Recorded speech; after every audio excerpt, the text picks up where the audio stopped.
Donc aujourd'hui, on a deux présentations comme d'habitude. C'est Elise côté mesure et Michael, Oui. voilà, côté pasteur, UEME. Et les 2h presque 5, on va pouvoir commencer. Donc on commence par une présentation d'Elise qui est en thèse en codirection avec Gabriel Birgan et moi-même, et qui va nous présenter un travail. Alors en fait, il y avait une version très très préliminaire de ce travail qui avait été présenté dans un séminaire PACRI il y a, je sais pas, au moins un an. Et que voilà, donc certains se souviendront, ça évoquera peut-être des souvenirs à certains, mais donc ça a été repris, ce travail-là, et amélioré et avancé par Elise. Donc là maintenant, il est à un stade, on va dire, de pré-publication. Voilà. Donc Elise, on te laisse la parole. Merci Laura. Donc, oui, bonjour à tous. Je vais présenter notre premier travail de thèse, qui porte sur l'analyse des patterns de multi-résistance dans les infections urinaires à E. coli en communauté par une approche de machine learning. Ah, pardon. Ok, alors. Ok. Donc, pour commencer par un peu de contexte, l'antivirorésistance est une menace de santé publique majeure. On a des options de traitement limitées, ce qui provoque une augmentation de la morbidité et de la mortalité. Donc en 2021, on avait plus d'1 million de morts dans le monde directement dues aux infections à des bactéries antivirorésistantes. Et certaines études prévoient plus de 8 millions de morts dans le monde en 2050 à cause de ces infections. Donc on sait que la concurrence de résistance à plusieurs antibiotiques dans une même souche n'est pas aléatoire. Elle est due notamment à des mécanismes biologiques comme le pompe à effluves et d'autres, et également à des mécanismes génétiques. Cependant, les patterns de multi-résistance aux antibiotiques sont encore peu explorés, notamment parce que c'est des données volumineuses et difficiles à analyser. Donc récemment, quelques études ont utilisé des approches de machine learning pour explorer les patterns de multi-résistance. Donc ça a été utilisé aux États-Unis pour explorer les patterns chez E. coli chez les poulets, Staph aureus chez l'homme et Salmonella enterica chez les bovins. Donc, nous, nos objectifs ont été de reprendre une approche de machine learning pour identifier les patterns de multi-résistance dans les infections urinaires à E. coli acquises en communauté. Ensuite, on a voulu construire des réseaux d'associations de résistance, des caractéristiques et leur évolution temporelle. Et dans un dernier temps, on a voulu explorer les différences potentielles liées à l'âge et au genre. Donc, au niveau des données, on a eu accès aux données de la mission PRIMO, qui coordonne la surveillance nationale des résistances bactériennes aux antibiotiques. Donc, il s'agit d'antibiogrammes de souches de E. coli issus de prélèvements urinaires collectés par des laboratoires de biologie médicale entre 2018 et 2022. On a conduit les analyses séparément pour les souches BLSE et non BLSE, dues à leur mécanisme de résistance très différents. Et on a exclu les souches productrices de carbapédémase, puisqu'elles fonctionnent très différemment des autres, et elles étaient en très petit nombre, trop petits pour qu'on puisse les étudier. Donc pour décrire rapidement les données, on a une forte augmentation du nombre d'isolats entre 2018 et 2022. On passe donc de 360 000 environ à 630 000, ce qui est dû à l'augmentation de la portée de la mission PRIMO. On avait 742 laboratoires participants en 2018 et 1773 en 2022. On avait environ 3% de bactéries BLSE stables sur les années, environ 84% de souches issues de femmes, stables aussi sur les années, et un âge moyen compris entre 58 et 60 ans. Donc, on a sélectionné 27 antibiotiques. Notre critère était que les antibiotiques devaient être testés sur au moins 10% des isolats en moyenne sur toutes les années, pour avoir des résultats les plus fiables possibles. Et donc, ces diagrammes représentent les prévalences des résistances individuelles aux antibiotiques en 2022 pour les colis BLSE en haut et non BLSE en bas. Donc, les couleurs des barres correspondent aux familles des antibiotiques. Donc, en bleu, on a les pénicillines, en violet, les céphalosporines de 3e et 4e génération, et en orange, les fluoroquinolones. Donc, on voit que les BLSE montraient beaucoup de résistance à ces trois familles d'antibiotiques. Ensuite, donc on a voulu voir si, dans notre flux de données, on pouvait montrer que les résistances aux antibiotiques différaient de la distribution qu'on aurait si les traits de résistance étaient indépendants. Donc, on a repris une approche qui avait été utilisée par Casera et son équipe dans un article publié en 2021. Donc, c'est une approche en 2 étapes. Donc, d'abord, on a créé 100 jeux de données simulés à partir des données observées. Donc, ces jeux de données avaient la même taille que les jeux de données observés et la même prévalence de résistance pour chaque antibiotique individuellement. Par contre, on a simulé les résistances comme des variables binomiales indépendantes, ce qui veut dire que chaque trait de résistance était complètement indépendant de tous les autres traits de résistance dans les jeux de données simulés. Et ensuite, on a comparé les distributions du nombre de résistances par souche dans les données observées et simulées. Donc, voilà les résultats que ça donne en 2022. Donc, en BLSE en haut et en non-BLSE en bas. Donc, les courbes rouges correspondent aux données observées et les courbes grises aux données simulées. Donc, normalement, on a un quadrillage, mais là, il a disparu, je ne sais pas trop. Donc, ce qu'on peut voir, c'est que au niveau des bactéries non-BLSE, les données observées et simulées sont très différentes, significativement, d'après le test de Kolmogorov-Smirnov. Donc, on peut montrer que la distribution observée diffère de celle attendue sous l'hypothèse d'indépendance des traits de résistance. Par contre, pour les colis BLSE, les courbes sont similaires, on n'a pas pu trouver de différence significative. Ensuite, on est passé à l'identification de patterns de résistance. Donc, on a utilisé l'association set-mining, qui est une approche basée sur l'algorithme a priori et qui est utilisée pour explorer de grandes bases de données, dans le but d'identifier des patterns d'événements les plus intéressants possibles. Donc, c'est une approche qui génère beaucoup de patterns d'un coup, surtout dans des grandes bases de données comme la nôtre. Et du coup, il est nécessaire d'utiliser des mesures d'intérêt pour décrire les patterns. Donc, nous, on a utilisé le support et le lift. Donc, pour les expliquer simplement, là, on a à gauche un jeu de données fictif avec 5 isolats qui sont testés sur 4 antibiotiques notés de A à D. Le support, c'est tout simplement la fréquence du pattern. Donc, par exemple, l'association de A et B arrive une fois dans le jeu de données. Donc, elle a un support de 0,2. Et l'association de A et D, au contraire, arrive 3 fois sur 5, donc un support de 0,6. Donc, si on utilisait uniquement cette mesure d'intérêt, on sélectionnerait des patterns fréquents, mais du coup, on négligerait des patterns plus rares, mais qui pourraient quand même être intéressants. C'est pour ça qu'on utilise également le lift, qui est calculé comme la fréquence observée sur la fréquence attendue si les traits de résistance étaient indépendants. Donc, par exemple, pour l'association de A et B, on voit que malgré le support plus faible, on a un lift plus important que l'association de A et B. Voilà. Donc, nous, en l'occurrence, dans notre jeu de données, on avait beaucoup de données manquantes. Du coup, on a utilisé des versions adaptées du support et du lift qui s'appellent Expected Support et Conditional Lift, mais qui s'interprètent exactement de la même manière. Ensuite, donc, on sélectionne les patterns d'intérêt en utilisant ces mesures. On décompose les patterns en paires d'associations de résistance et on crée des réseaux d'associations de résistance. Donc, ça donne ça pour 2022. Pardon.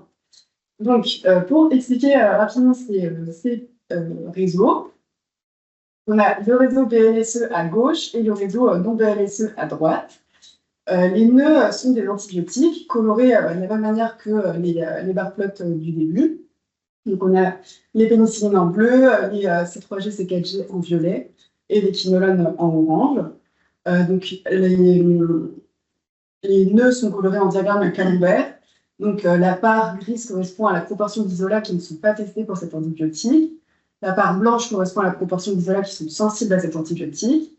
Et la part colorée représente la proportion d'isolats qui est résistante à cet antibiotique. Voilà, donc on a 2 nœuds qui sont liés si on a une association significative de résistance entre ces 2 antibiotiques. Et donc la couleur, on va commencer par l'épaisseur. Les 2 lignes sont plus épaisses si le support, enfin une ligne est plus épaisse si le support de cette association est plus élevé, donc si on trouve cette association fréquemment dans le jeu de données. Et une ligne est plus foncée si elle a un lift plus élevé, ce qui veut dire qu'on trouve cette association plus fréquemment que ce à quoi on s'attendrait si les traits de résistance étaient indépendants. Voilà, donc au niveau des résultats, pour les BLSE, on trouve une majorité d'associations entre les pénicillines, les céphalosporines de troisième génération et les fluoroquinolones, comme ce à quoi on pouvait s'attendre. Et pour les non-BLSE, on trouve surtout des associations entre les pénicillines, les associations de pénicilline et d'inhibiteurs de bêta-lactamase, et aussi des quinolones. Voilà, donc ça c'est les résultats pour 2022, mais on voulait aussi s'intéresser à l'évolution de ces réseaux entre 2018 et 2022. Donc on a effectué ces analyses sur des jeux de données de même taille.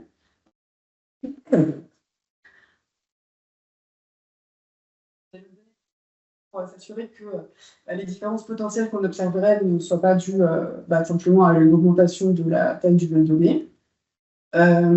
Et donc, on trouve que la densité des réseaux augmente entre 2018 et 2022, presque significativement, ce qui veut dire qu'on a une augmentation du nombre d'associations de résistance entre 2018 et 2022 pour les BLSE.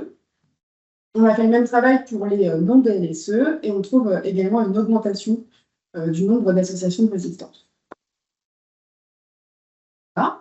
Ensuite, on s'est intéressé aux différences potentielles liées au genre. Donc, on a effectué des analyses séparées chez les femmes et les hommes, de même en ajustant pour la taille du jeu de données. Donc, voilà les réseaux qu'on obtient en 2022. Et à droite, ce sont des barres plots de la densité de ces réseaux. Donc, la barre est plus haute si la densité est plus élevée, et donc on a plus d'associations de résistance. Et on trouve qu'on a plus d'associations de résistance chez les hommes que chez les femmes, pour les colis BLSE et non BLSE. On a fait le même travail pour savoir si on avait des différences liées à l'âge. Donc, on a fait les analyses séparément pour les moins de 65 ans et les 65 ans et plus. Et de même, on trouve que on a plus d'associations de résistance chez les 65 ans et plus, notamment pour les colis non BLSE. Voilà, donc pour conclure, on a un plus grand nombre d'associations de résistance chez les E. coli BLSE par rapport aux E. coli non BLSE. On a une augmentation du nombre d'associations de résistance entre 2018 et 2022, enfin, pour les E. coli BLSE et non BLSE. Les souches venant des hommes et des individus âgés de 65 ans et plus ont plus d'associations de résistance. Il faut garder en mémoire que la base de données Primo regroupe des souches collectées en laboratoire de biologie médicale, mais on ne peut pas être sûr et certain que ces souches ont bien été acquises en communauté. Et au niveau des perspectives, on aimerait bien, ce serait intéressant de regarder l'évolution pour les années 2023 et 2024, voir si on a encore une augmentation du nombre d'associations de résistance, et également de voir les tendances pour d'autres pathogènes. Voilà, merci pour votre attention.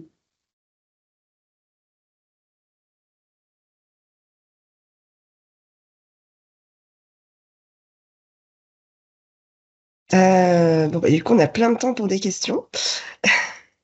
Est-ce que quelqu'un a une question?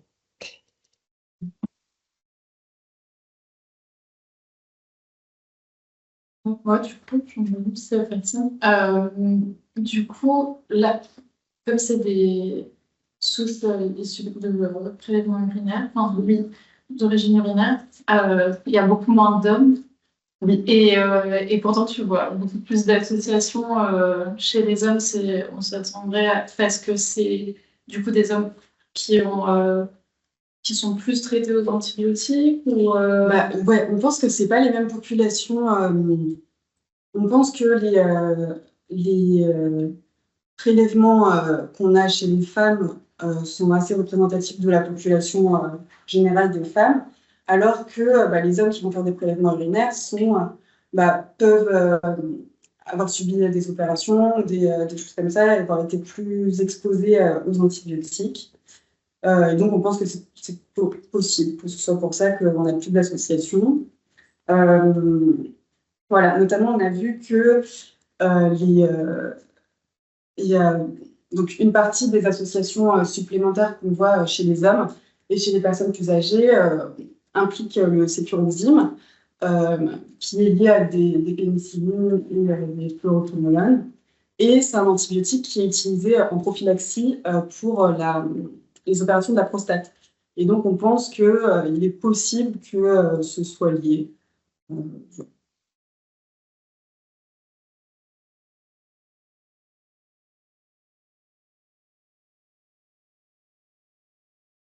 Tiens.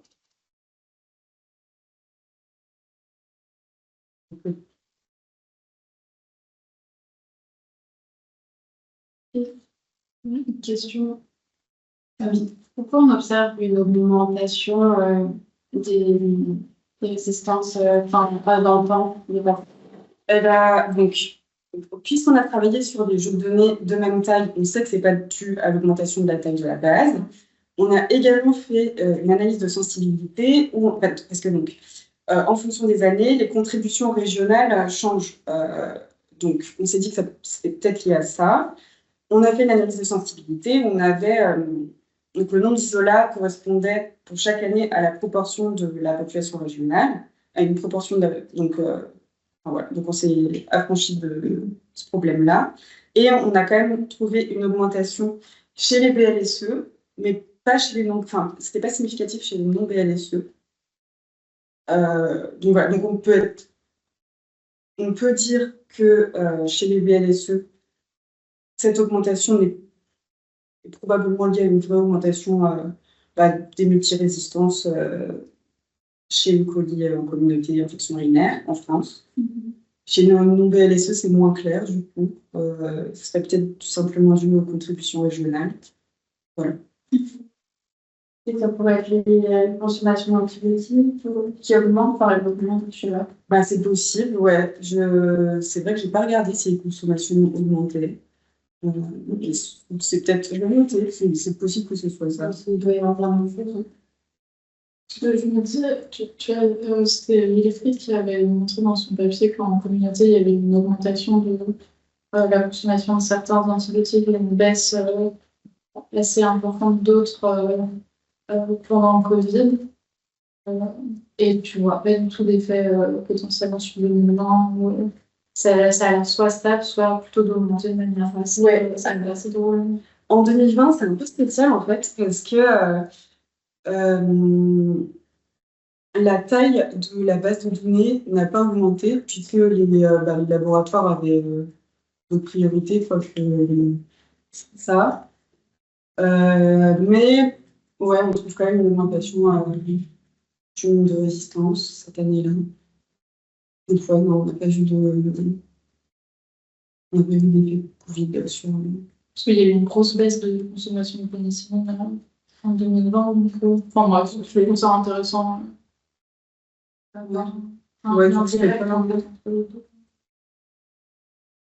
voilà, est-ce que vous avez d'autres questions?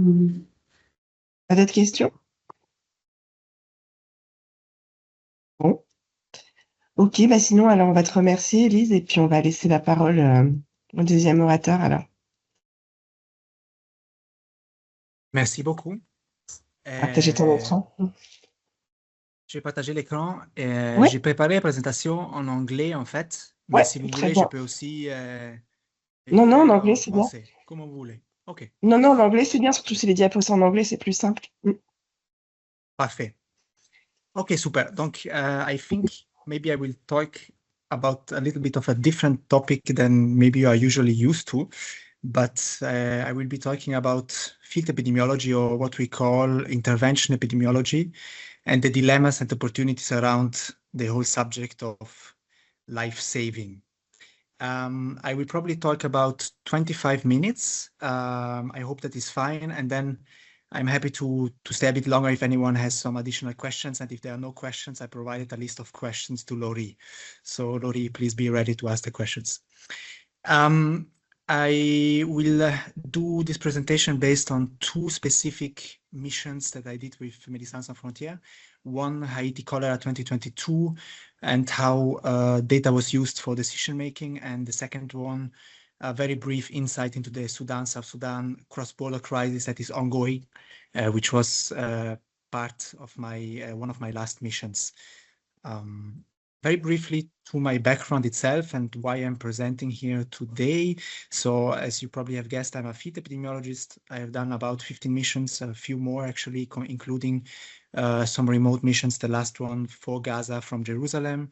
I also worked as an epidemiology coach, how we call it in MSF, recruiting locally hired epidemiologists and accompanying them in the first months within MSF from the FETP, from the field epidemiology training programs across the world. And 2023, then I started to work more as an advisor and develop guidelines around surveillance within the framework of MSF International. And in December 2024, so a few weeks ago, I joined Arnaud's unit as the OITF coordinator. I'm not sure you're familiar with the acronym. It means Outbreak Investigation Task Force Coordinator, which for now I'm alone, but who knows, hopefully at some point we will be a few more colleagues in this task force. In the interest of time, let me go straight away to the subject itself. So MSF has three distinct pillars of intervening in terms of epidemiology. One is operational research, and then we have routine missions, which are non-emergency missions, and the emergency missions, and more specifically outbreak response. I've primarily worked in these two, however, also collaborated with research teams from MSF and outside MSF within these two contexts. And today, as you guessed, I will talk more about the acute emergency setting, as Haiti and Sudan are, unfortunately. Starting from Haiti 2022, I will briefly give you an outline of the typical chronogram of a field epidemiologist working in acute emergency settings. In this case, I was notified by the first suspected case in an MSF inpatient department on the 29th of September 2022, and I was on the plane on the 3rd of October, arriving to Port-au-Prince on the 4th of October with very clear terms of reference and very clear objectives, meaning that until 7th of October, I had time to provide a first descriptive analysis of what is happening on the ground. And this was a very strict deadline, also to the fact that cholera in Haiti is something that is not very easy to manage, as you will see later. And in fact, at the time, a week later, we already had cholera across all over Port-au-Prince. PAP stands for Port-au-Prince. To give you a very brief context to Port-au-Prince at the time, 2022, there was a very severe political crisis, something called pay lock, which is basically a lockdown, but a lockdown imposed by gangs, as they took over the main fuel terminal of the country, leading to a complete shutdown of hospitals, electricity infrastructure, as well as water supply network. And on the right, you see a photo outlining a bit the typical hills of the bidonville of Port-au-Prince. And of course here, if you have a cholera case on top of the hill, open defecation and contaminating with the risk of contamination for the whole neighborhood below. One of the first things upon arrival, or even before arrival, I do as a field epidemiologist, in this case, I was the cholera epidemiology coordinator. I do a very quick stakeholder mapping with colleagues, identifying with whom I do have to interact in the first hours of an emergency response, which are very critical. In this case, I was directly line managing a team of 4 epidemiologists, including a GIS specialist. And the team of epidemiologists, they were supervising a large amount of data team. There were about 30 data colleagues that, however, still had to be recruited, most of them. Apart from that, there's a large number of external stakeholders, the regional, the National Ministry of Health, WHO focal points, partner organizations, and of course, all the other colleagues within MSF, especially the medical coordinators and the water and sanitation teams, which for cholera outbreak are critical. I also mentioned here Epicentre. Probably some of you know Epicentre. If you would like to know a bit more about the interaction of a field epidemiologist with Epicentre, we can talk about this maybe at the questions later. Then again, however, to mention is that you are not alone. There is very clear protocols in acute emergency settings, SOPs and guidelines. And these are following some pretty rigorous steps in terms of outbreak investigation. And of course, if you are put in such a situation, you are very much trained on these protocols and guidelines and how to follow them. Not going to details into this, just wanted to mention this, that you are able to navigate in the very few hours of an emergency by using these protocols. There is, however, a doctrine that MSF has in large-scale outbreaks within acute emergency settings. I'm really talking here about settings like Haiti, Gaza, Sudan, where you have an outbreak in very complex setting, there's something called pragmatism, in a way that we only collect data that is required for decision making. And this really means that from day one, you reflect together with WHO, Ministry of Health, CDC, what do we need for data collection, for decision making, and this is the data we collect. The reason for this is that the resources and capacities on the ground are extremely limited in terms of data collection, and you would rather look for doing the basics, but doing them right. And what about research? Of course, research plays a pivotal part in many of the outbreaks I have worked with, but it's separate teams that collaborate with, in this case, me in Haiti, and it's not the intervention epidemiologist team. And there's different research institutes that, for example, in this case, were involved. For example, LSHDM and Epicentre were involved in doing the mathematical modeling. More about that in the next slides. A very first thing that you do jointly with the colleagues from WHO and the Ministry of Health is defining the indicators with a strong focus on time, place, person. And as you probably know, there's a set of standard indicators we would use across different outbreaks. However, a series of indicators are very pathogen and context specific. What do I mean by that? Number of admission by dehydration level, or proportion of admission by dehydration level, is very specific to cholera. Very specific for cholera could also be to have a daily bed occupancy rate of the cholera treatment centers twice, because you want to very closely monitor how occupied the beds are in terms of potentially increasing the bed capacity for catering for patients with cholera. Another indicator that I underlined here is the proportion of cholera culture samples positive. It's a critical indicator, but however, more at the beginning of the outbreak. So laboratory surveillance in the case of cholera is more in the initial stage of the outbreak. Most of cholera is diagnosed clinically, also because of the testing capacities in a setting like, for example, Haiti or Sudan. And it is critical to have the agility to adapt as the outbreak evolves, to add indicators of relevance, to remove indicators of relevance, and this as a consequence, and this is my next slide, adapt the data flow. What do I mean by data flow? The data flow is what we in intervention epidemiology call how the data is flowing from the indicator to the point of care. Meaning you first define the indicator with the, in this case, the Cholera Task Force Haiti, which consisted of the different stakeholders. Once the indicators are defined, you will deploy all the different tools across the different cholera treatment centers, as well as the community activities, the laboratory activities, etc., etc. And this data flow, depending on the severity of the outbreak, depending on the context, can repeat itself daily, can repeat itself weekly, depending very much on the pathogen and the outbreak developments. In this case, every day, this data flow had to repeat each other, meaning we collect the data during the day, and until midnight, I had to provide the analysis to colleagues for decision making. And I will come back to this later, the dilemma of the midnight deadline. And here, just briefly outlining, on the left, you see a MSF. On the top left, you see the MSF total cases on the 18th of October 2022. On the right, you see the total cases of the Ministry of Health, CTREP, on the 18th of October 2022, and you can see a significant discrepancy. Why is this significant discrepancy? This is a key point concerning real-time data analysis. MSF at this stage had about 300 cholera beds, Ministry of Health as a total, including MSF, 600 cholera beds. So of course you would assume that the figures of the Ministry of Health are significantly higher. However, coming back to the capacities of the Ministry of Health to incorporate our data reporting into their data reporting system and provide a real-time data analysis, that's where the critical component is, let's say the challenges are happening. And as a consequence, the Ministry of Health was relying for decision-making on the MSF data, but not on their data. And we can discuss this maybe later in the Q&A session, why, what are some of the reasons for this delay. The importance of real-time data analysis has then also underlined in multiple presentations I gave at MSF Scientific Days and outside MSF. And there's a number of universities that are currently working on publishing some papers around real data analysis in the context of acute emergency like poroprods.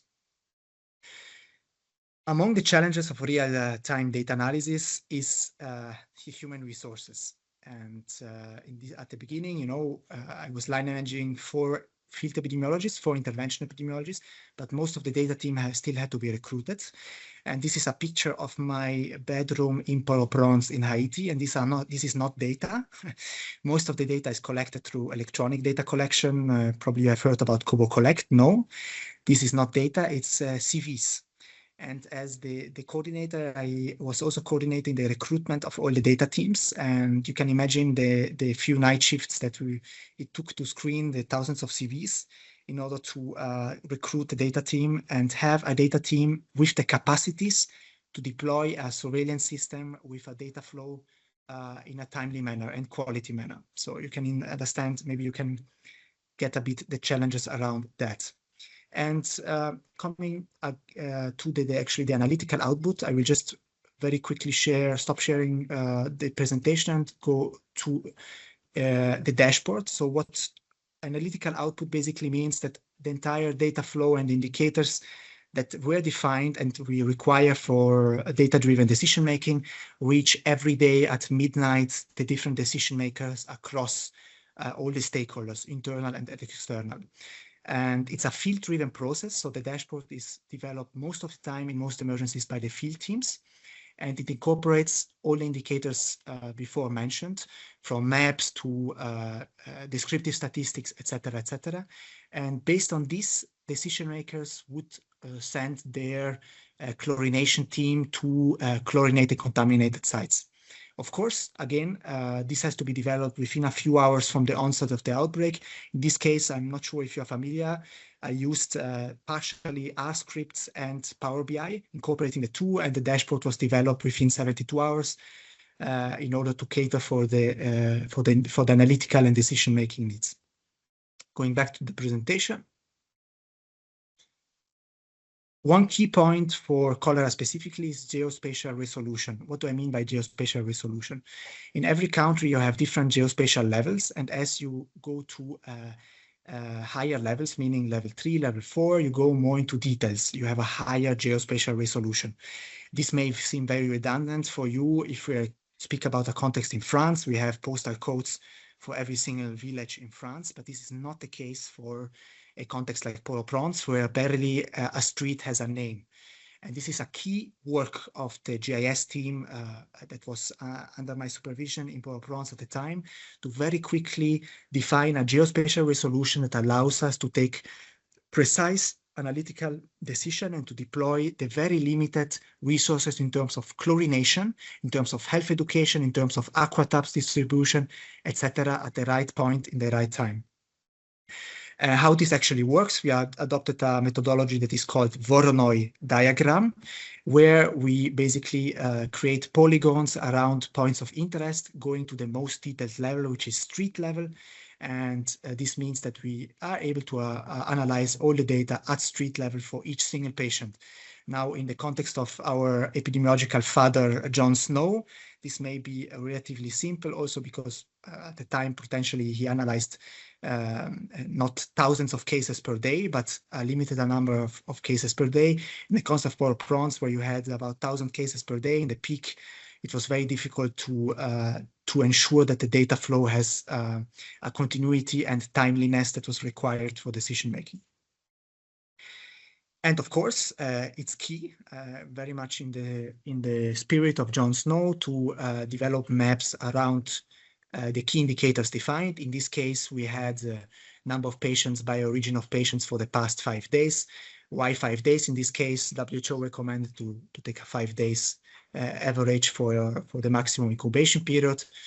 We developed also maps triangulating chlorination points with the number of cholera cases by origin of patient, etc., etc. Not going into details, but just to show you what is being done on a daily basis in such an acute emergency.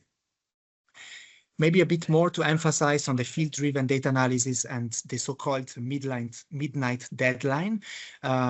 at midnight every day, as mentioned, there's plenty of people that are waiting for my analysis or the analysis of our epidemiology team, starting from, the MSF decision makers, MOH, CDC, Ministry of Interior, etc., because the next day in the morning, they had to take a decision. Where would they deploy the very, very limited chlorination teams? It's not a setting, again, where you have an endless amount of chlorination available at the time. There was a lockdown. The airport was partially closed. The port was closed. So you had to very wisely use the limited resources available. And again, coming back to the title of my presentation, the dilemma of field of life-saving epidemiology, what do you put into these analytical outputs? What do you recommend? And maybe in the spirit of mathematical modeling, something that, also Institut Pasteur is closely involved or has been closely involved in many of the big outbreaks in the past years. As a field epidemiologist, it can quite pose a dilemma when you are confronted with mathematical models in the context of, for example, poroprons, where a team of the LSHTM is modeling data around the cholera epidemic. However, the models, they do not incorporate contextual factors such as the lockdown and the subsequent unavailability of water. The moment that the lockdown resolved itself, the epidemiological curve flattened and went down, and the situation eased a bit. And the hypothesis around was that people suddenly could go to work again, and poroprons being heavily daily worker dependent, people had again the money to buy clean and safe water, which we were not able to do before.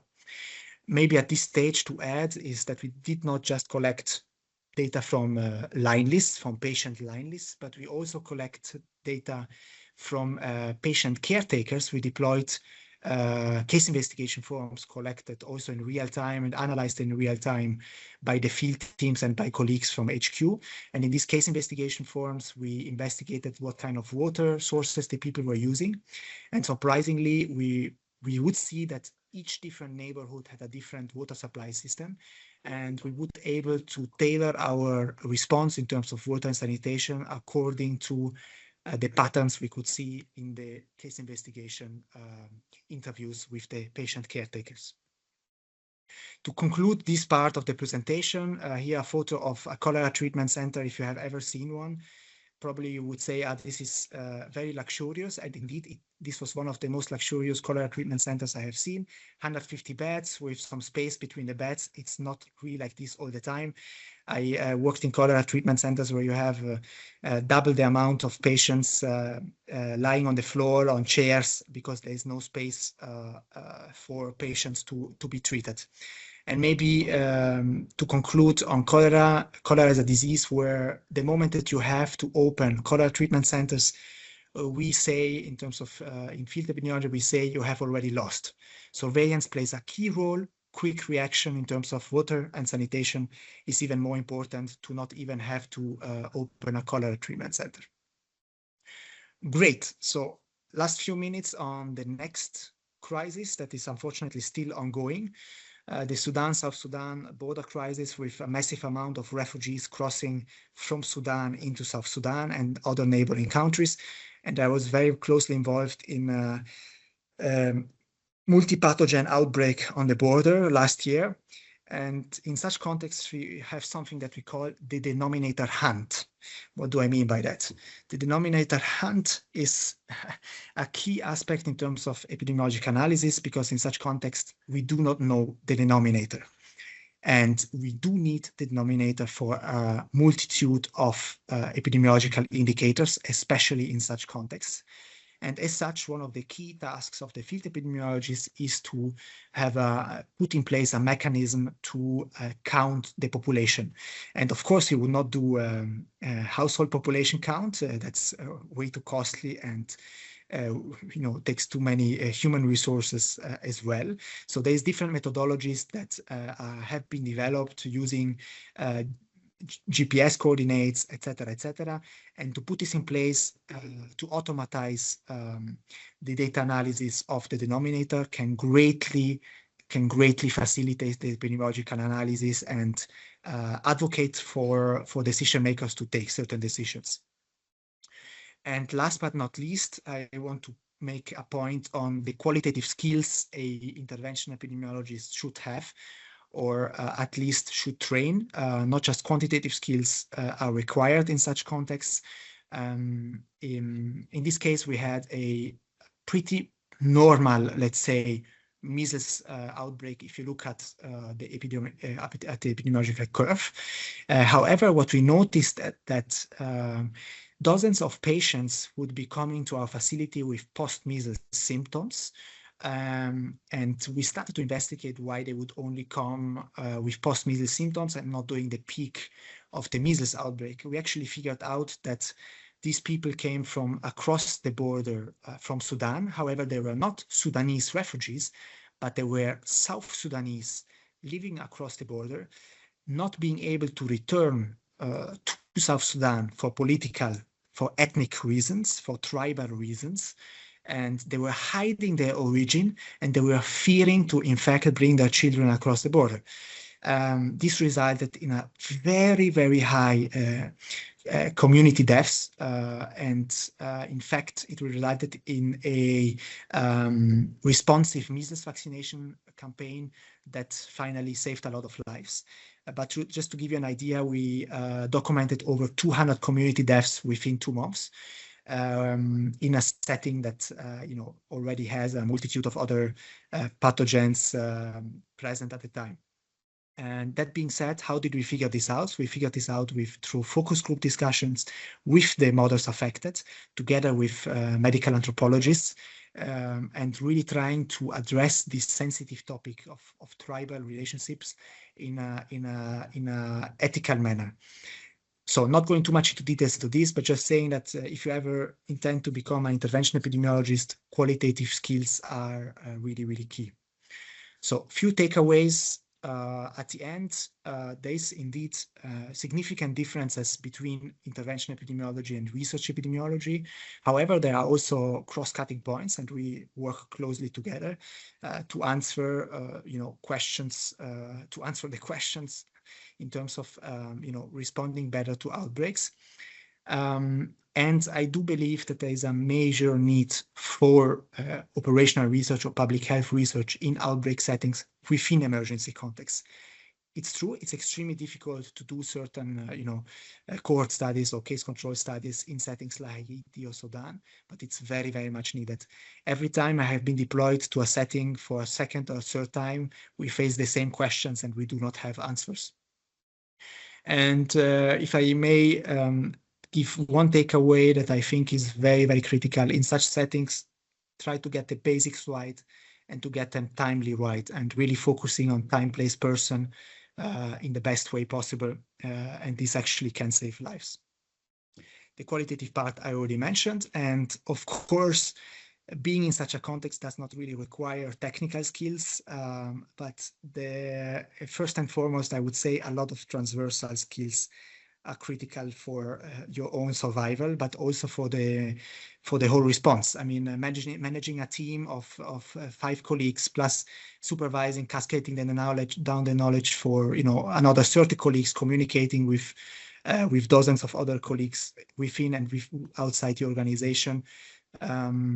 Requires quite some communication skills and organizational skills.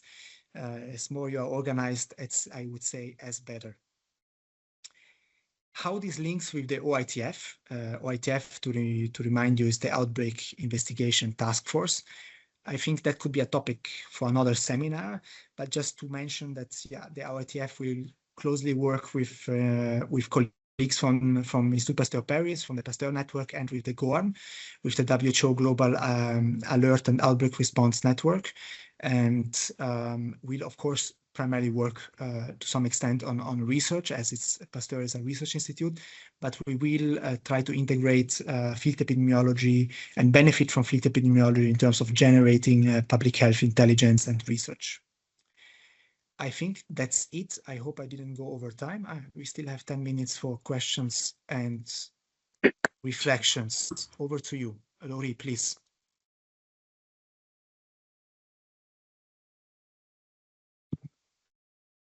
Thank you. Des questions?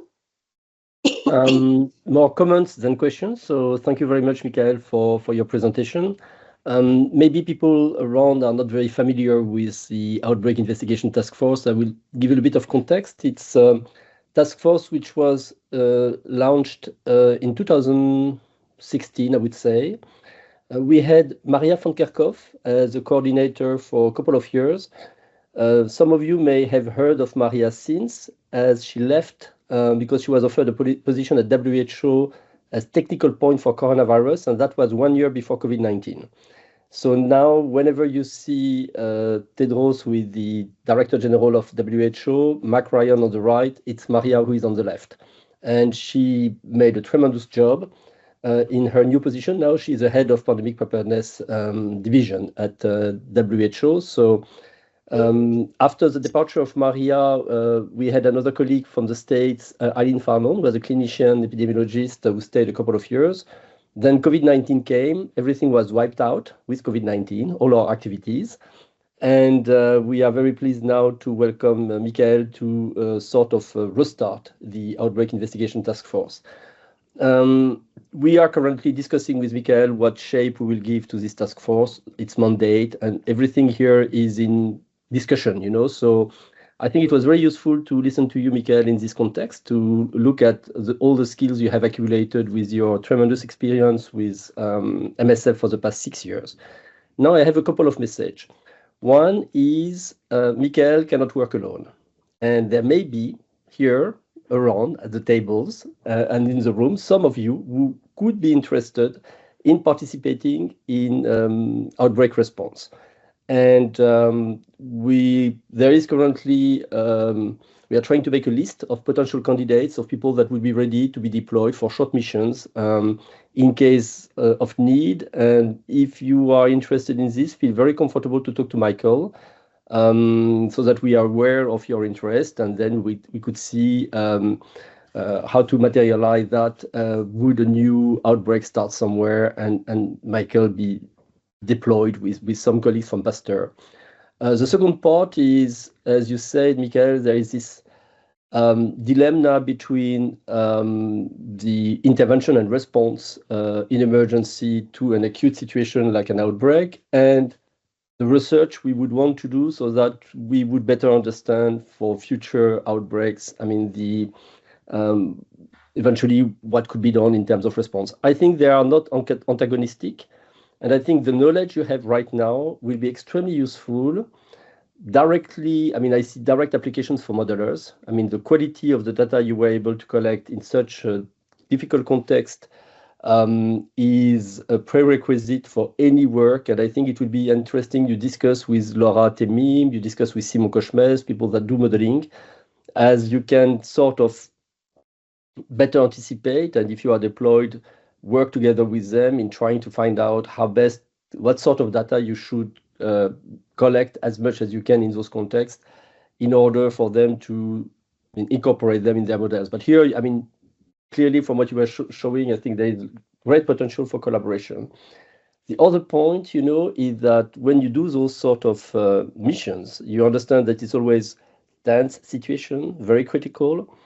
If you come as a researcher and you have no understanding of all what you know already, things may go completely wrong, you know, because you will not be able to understand the constraints of the people who are doing the field response.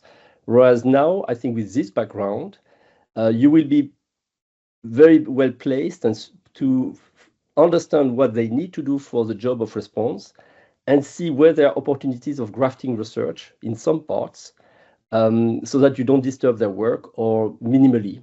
And I think this is really important because we see too often people coming to the field to do research who have absolutely no understanding of the background situation, and then it just doesn't work.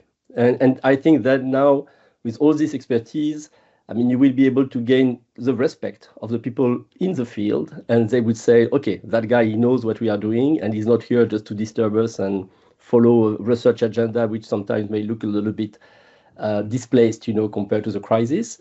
Because then you will be probably able to accommodate, I mean, the interest of everyone, because response is really needed and research is also needed. And as you know, Pasteur is a research institute, so indeed we will have that part of the agenda, but it should not go in the detriment of the response. So anyway, that was a very long comment. I just wanted to thank you for this presentation because it was very useful for us to have an idea about all what you had achieved recently. And just to conclude, I mean, when I remember we went to Madagascar for the plague outbreak, there was a team of Simon Cauchemez, a team of the WHO Collaborating Center for Plague coming from Paris. There was a CIBU of Jean-Claude Manuguera. Our team was involved as well. The first thing we had to do is just to start making a database that makes sense. And it did actually work well. The health authorities were actually very happy that we provided this support because they were completely overwhelmed. And all the data that have been collected were done by two people from Simon's team, Juliette Perros, as some of you know. I don't remember who was the other postdoc who went at that time, but there were two, and they really made the database that was used by the Ministry of Health. In those circumstances, I mean, having good data is essential, and the ministry, they were completely overwhelmed with many different things. Okay, I try to shut up now. Thanks, Arno. If I may just react to especially one of your comments, I think not every context is like Sudan, Haiti, or Gaza. It's particularly more difficult to operate within a context where you already have an ongoing emergency, and then on top of that, you have an outbreak. I worked in settings that are more stable, like Kenya, big outbreak, but things significantly work better. So, I mean, I guess that there's for sure opportunities also to work in, there's need to work in acute emergency settings, but it's probably easier to operate, like you mentioned, Arno, in a setting like Kenya or Madagascar, or where there's still a massive need for public health research. Yeah, I don't know if there's any other questions. Feel free, actually, like Arno mentioned, feel free to reach out anytime and go for lunch, have a coffee.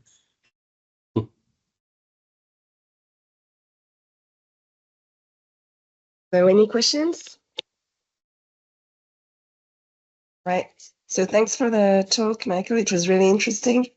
And I would indeed be happy to discuss if you want to anything that can inform, like on the modeling research parts, one of these days. Definitely not today, as I'm totally out of shape. So I'm done with the flu. Thanks. As you can see. Yeah. With pleasure. 2025 somewhere. Anyone else? Question? Lori, I gave you the list of questions for nothing. It's not true. I never received your list of questions. Thank you, Miguel, for this presentation. It's really nice to know more about what you've done before, like with really concrete examples. Yeah. Okay. Right. If there's no more question, then we can, we can let everyone leave and get ready for the winter holidays or Christmas holidays. Get some rest, yeah. And the next talk is the next PACRI seminar is in January 31st, I think. Okay. That's in a bit more than a month. Voilà. Okay. Thank you, Laura. Donc, bonne fête. Bonne fête de fin d'année. Au revoir, bonne Bonnes fête. vacances à tout le monde. Bye bye. Thank you.